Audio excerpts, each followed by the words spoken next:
रचना के आधार पर वाक्य भेद।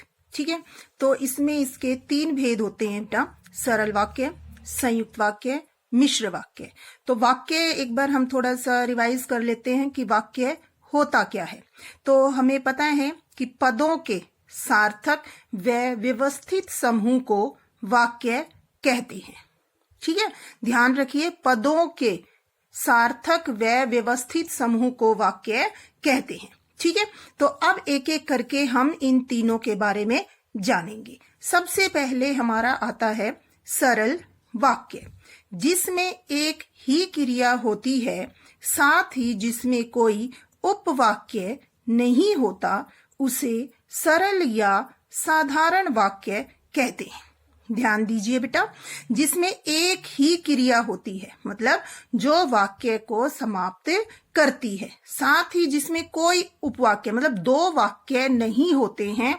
सरल वाक्य में एक ही वाक्य होता है। जैसे उदाहरण से समझेंगे, रमा व्यायाम करती है, इसमें करती है क्रिया, एक ही क्रिया है, तो ये हमारा कौन सा वाक्य है? सरल वाक्य। दूसरा उदाहरण देखिए, सुधा और अमित अच्छा गाते हैं। गाते हैं एक ही क्रिया है जो वाक्य को समाप्त कर रही है। हमने दूसरी चीज क्या देखी थी कि उपवाक्य नहीं होता, मतलब 2 वाक्य नहीं होते। तो इसमें देखिए सुधा अमित, ठीक है, ये 2 पद हैं, वाक्य नहीं है, सुधा और अमित। तो इस चीज का हमें ध्यान रखना है कि सुधा और अमित ये पद हैं। सरल वाक्य में एक या एक से अधिक पद तो हो सकते हैं, ठीक है, लेकिन क्रिया उसमें एक ही होगी जो वाक्य को समाप्त करेगी। तो ये हमारी सरल वाक्य की पहचान है कि इसमें एक क्रिया होती है जो वाक्य को समाप्त करती है। ठीक है, इसके बाद आगे देखिए, इसमें हमें कि क्रिया एक है कैसे पता चलेगा, उसके लिए सरल वाक्य की पहचान के लिए हम 2 चीजें देखते हैं। उद्देश्य और विधेय 2 अनिवार्य घटक होते हैं, मतलब उद्देश्य और विधेय। इसको समझने के लिए उद्देश्य हमारा क्या है? कर्ता होता है, एक या अधिक हो सकते हैं। ठीक है, उद्देश्य यानी कर्ता एक भी हो सकता है और अधिक भी। जैसे मैंने इसमें आपको बताया, रमा इसमें एक उद्देश्य है, सुधा और अमित इसमें 2 उद्देश्य हैं, एक या अधिक हो सकते हैं। किंतु विधेय, विधेय यानी क्रिया एक ही होता है, जैसे करती है, गाते हैं।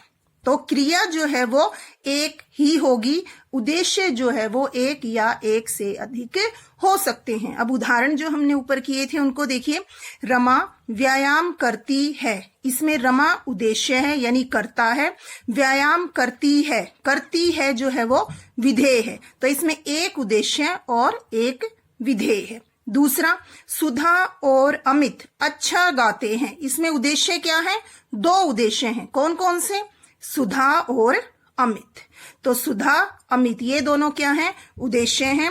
गाते हैं क्या है? विधेय है, मतलब इसमें 2 उद्देश्य हैं लेकिन विधेय एक ही है, यानी क्रिया जो वाक्य को समाप्त कर रही है वो एक ही है। इसके बाद हमें कि उद्देश्य की हम पहचान कैसे करें या इसका विस्तार कैसे होता है, विधेय का विस्तार कैसे होता है, इसको अब हम आगे जानेंगे। उद्देश्य के अंतर्गत मुख्य पद क्या आएगा? कर्ता आएगा, तथा उसके विस्तारक घटक, मतलब कर्ता को विस्तार देने वाले घटक कौन कौन से होंगे? विशेषण हो सकता है या विशेषण पदबंध आते हैं। विशेषण यानी विशेषता, हम ये कह सकते हैं कि इसमें कर्ता की कोई विशेषता, ठीक है, या कर्ता का कोई संबंध जो है वो बताया जाएगा, वो हमारा किस में आएगा? उद्देश्य में। ठीक है, दूसरा है हमारा विधेय। विधेय के अंतर्गत क्या क्या आएगा? मुख्य घटक, सबसे जरूरी चीज इसमें क्या है? क्रिया, फिर क्रिया का विस्तार, क्रिया विशेषण हो सकते हैं, कर्म, कर्म का विस्तार, पूरक तथा पूरक का विस्तार विशेषण आते हैं। मतलब कि इसमें हम ये कह सकते हैं कि उद्देश्य में कर्ता और उसकी विशेषता आती है और उसके बाद हमारा जो भी बचता है वो ज्यादातर हमारा कंप्लीट किस में आता है? विधेय में आता है। अब ये उदाहरण है, इससे आप समझिए, राम किताब पढ़ रहा है। राम क्या है? उद्देश्य है। किताब क्या है? कर्म है। पढ़ रहा है क्या है? क्रिया है। तो राम हमारा उद्देश्य बना, पढ़ रहा है इसमें क्या है? क्रिया है। और किताब क्या है? कर्म, यानी कर्म है तो किस में आएगा? विधेय के अंतर्गत। तो ये जो हमारा इतना आएगा, ये क्या आएगा? हमारा विधेय आएगा। और राम क्या आएगा? उद्देश्य। ठीक है, आया समझ में? अब आगे देखिए, पिताजी दिल्ली जा रहे हैं। पिताजी जो है उद्देश्य है, यानी काम को करने वाले हैं। जा रहे हैं क्रिया है। ठीक है, कहाँ? दिल्ली, स्थान हो गया। तो दिल्ली जा रहे हैं, ये क्या है? हमारा विधेय है। और पिताजी क्या है? उद्देश्य है। ठीक है, अगला देखिए, हम फिल्म देखने जा रहे थे। हम क्या है? उद्देश्य है। फिल्म क्या देखने जा रहे थे? फिल्म, कर्म हो गया। देखने जा रहे थे, ये सारा क्या है? हमारा क्रिया। मतलब कि वाक्य के अंत में आएगी, ये नहीं है कि क्रिया एक ही होगी। धातु रूप जो है वो उसमें अलग अलग हो सकते हैं, लेकिन वाक्य के अंत में आ रही है, वाक्य को समाप्त कर रही है। तो इसमें हम उद्देश्य है, फिल्म देखने जा रहे थे, ये क्या है? विधेय। ठीक है, आखिर में मजदूरों ने काम कर लिया है। मजदूरों ने, ये क्या है? उद्देश्य है। कर लिया है क्या है?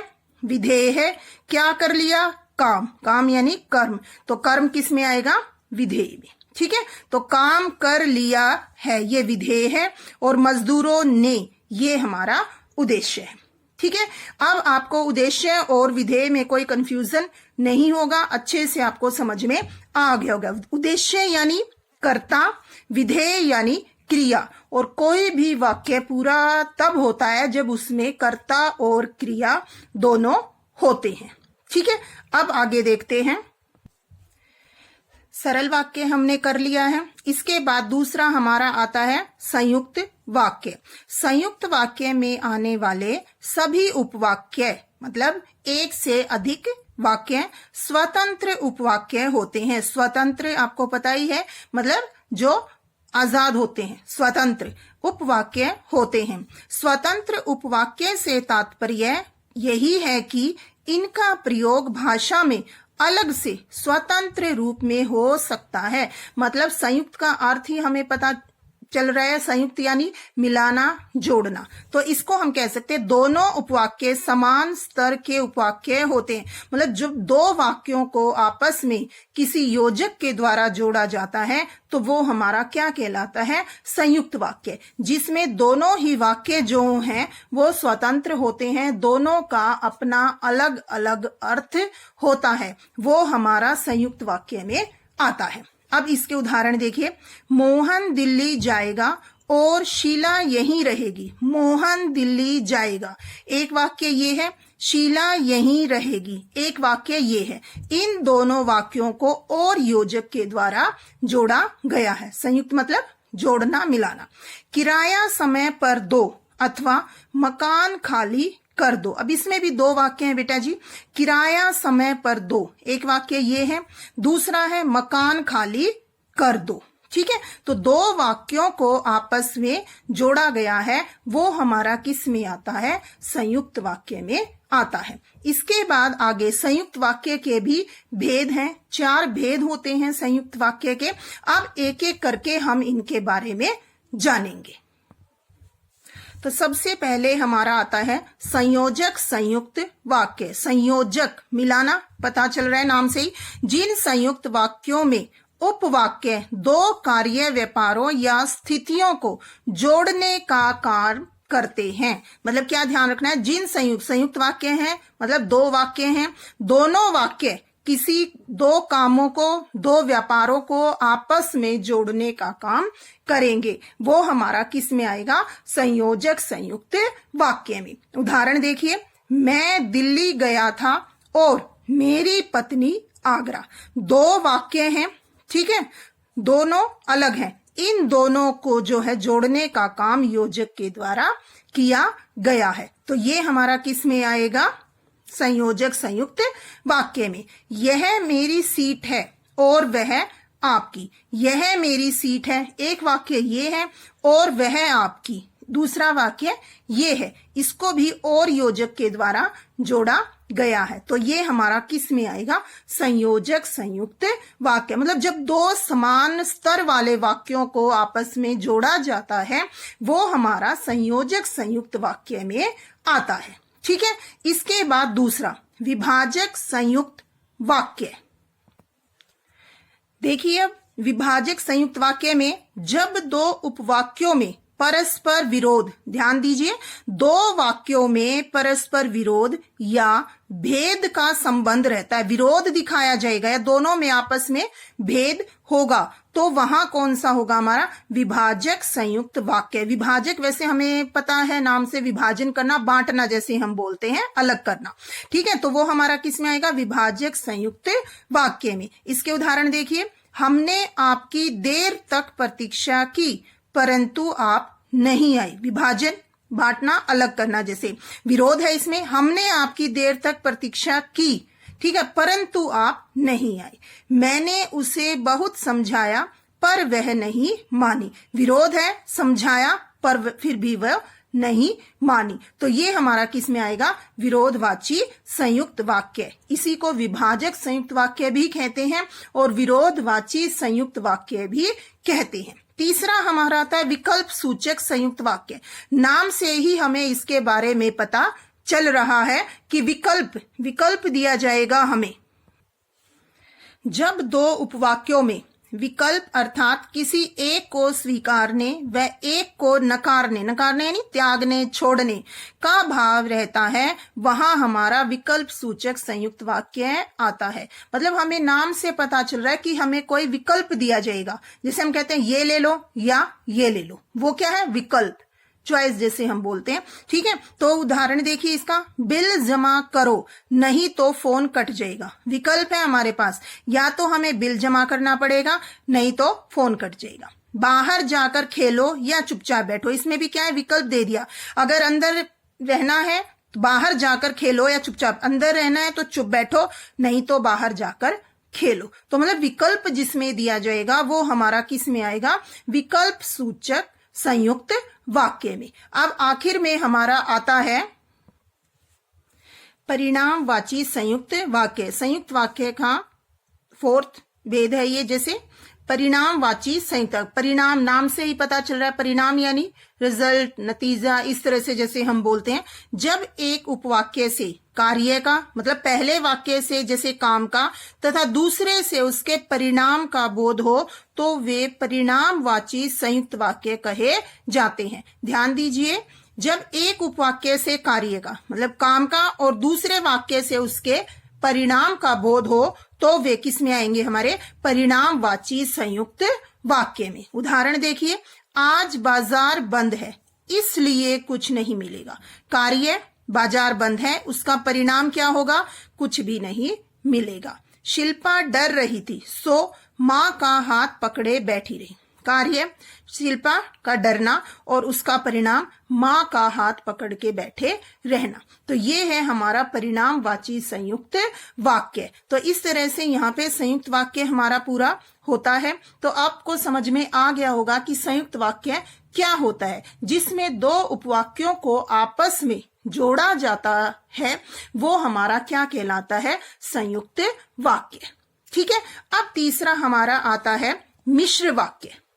ठीक है, ध्यान दीजिए, मिश्र वाक्यों में एक उपवाक्य तो स्वतंत्र उपवाक्य होता है। मतलब एक वाक्य जो होगा वो कौन सा होगा? स्वतंत्र उपवाक्य होगा, तथा शेष उपवाक्य स्वतंत्र उपवाक्य पर आश्रित। आश्रित का मतलब आपको पता है निर्भर होना, डिपेंड होना जैसे हम बोलते हैं। आश्रित रहने के कारण आश्रित उपवाक्य, मतलब एक तो स्वतंत्र उपवाक्य होगा, उसके बाद एक या दो जैसे भी होंगे वो कौन से उपवाक्य होंगे? आश्रित उपवाक्य। स्वतंत्र उपवाक्य को हम किस नाम से पुकारते हैं? प्रधान उपवाक्य से। और जो उस पर निर्भर होंगे उनको हम किस नाम से पुकारेंगे? आश्रित उपवाक्य के नाम से। ठीक है, अब इसको उदाहरण द्वारा समझते हैं। पिताजी ने मुझसे कहा कि वे बहुत बीमार हैं। पिताजी ने मुझसे कहा कि, योजक है, वे बहुत बीमार हैं। अब ये जो है पिताजी ने मुझसे कहा, एक वाक्य ये है, दूसरा वाक्य है वे बहुत बीमार हैं। तो इसमें पिताजी ने मुझसे कहा, ये वाक्य जो है प्रधान उपवाक्य है। वे बहुत बीमार हैं, ये हमारा आश्रित उपवाक्य है। ठीक है, तो इसमें हमें क्या ध्यान रखना है कि दो वाक्यों को या दो से ज्यादा वाक्यों को आपस में जोड़ने के लिए योजक का प्रयोग इसमें भी किया जाता है। लेकिन मिश्र वाक्य की पहचान क्या है कि इसमें एक प्रधान उपवाक्य होता है और बाकी उस पर निर्भर होते हैं। ठीक है, जिसने नीली कमीज पहनी है उसे बुलाओ। जिसने नीली कमीज पहनी है, जिसने इसमें योजक है, नीली कमीज पहनी है उसे बुलाओ। ठीक है, अब इसकी पहचान है किस तरह से कर सकते हैं हम, वो मैं आपको बता देती हूं। इसकी सीधी सी पहचान है, जो भी वाक्य आपको दिया जाए उसको आप सरल वाक्य में बदल लो। जो क्रिया, जैसे कि ये है इधर, ये है, इसमें पहनी है और बुलाओ, कि जो क्रिया आखिर में रहेगी वो प्रधान उपवाक्य होगा। जैसे पिताजी ने मुझसे कहा कि वे बहुत बीमार हैं। पिताजी ने मुझे अपने बीमार होने की बात कही, तो ये कहा, ये हमारा कौन सा आ गया, प्रधान उपवाक्य। और की योजक के बाद वाला क्या हुआ, आश्रित उपवाक्य। सबसे इजी और अच्छी पहचान यही है प्रधान उपवाक्य और आश्रित उपवाक्य निकालने की, कि जो भी वाक्य बेटा आपको दे रखा है उसको आप सरल वाक्य में बना लो। जो क्रिया अंत में रहेगी वही जो है प्रधान उपवाक्य होगा। दूसरा देखो, जिसने नीली कमीज पहनी है उसे बुलाओ। उस नीली कमीज वाले को बुलाओ, ये क्रिया बची ना हमारी अंत में, तो ये हमारा क्या है, प्रधान उपवाक्य। और नीली कमीज पहनी है, ये हमारा क्या है, आश्रित उपवाक्य। इसी तरह से इसमें भी पिताजी ने मुझसे कहा, ये क्या है, प्रधान, और वे बहुत बीमार हैं, आश्रित उपवाक्य। आया समझ में। अब इसके बाद एक चीज उदाहरण और है, आप देखिए, प्रधान उपवाक्य यानी कि स्वतंत्र उपवाक्य, आश्रित उपवाक्य प्रधान उपवाक्य पर आश्रित यानी कि निर्भर। उदाहरण देखिए, पिताजी ने मुझसे कहा उसे बुलाओ। पिताजी ने मुझसे कहा, प्रधान उपवाक्य। ठीक है, वे बहुत बीमार हैं, नीली कमीज पहनी, ये दो वाक्य दिए हैं जैसे इसमें उन्होंने। ठीक है, पिताजी ने मुझसे कहा, प्रधान आएगा। ठीक है, उसे बुलाओ, ये भी प्रधान आएगा। वे बहुत बीमार हैं, आश्रित उपवाक्य। नीली कमीज पहनी है, आश्रित उपवाक्य। मतलब यही दोनों वाक्य जो हैं आपको अलग करके दिखाए गए हैं कि इसमें पिताजी ने मुझसे कहा प्रधान उपवाक्य है, दूसरे में उसे बुलाओ प्रधान उपवाक्य है, और वे बहुत बीमार हैं और जिसने नीली कमीज पहनी है, ये दोनों हमारे क्या हैं, आश्रित उपवाक्य। ठीक है, उम्मीद है आपको ये पाठ जो है वो अच्छे से समझ में आया होगा और आपको सरल, संयुक्त और मिश्र वाक्य को पहचानने में अब कोई दिक्कत नहीं होगी। ठीक है, और एक चीज और जो मैं आपसे कहना चाहूंगी कि अभी तक अगर आपने मेरे चैनल को सब्सक्राइब नहीं किया है तो प्लीज मेरे चैनल को सब्सक्राइब कीजिए, ताकि ऐसी ही यूजफुल वीडियोस आपको सिलेबस से रिलेटेड आगे भी मिलती रहे। Thank you, have a nice day.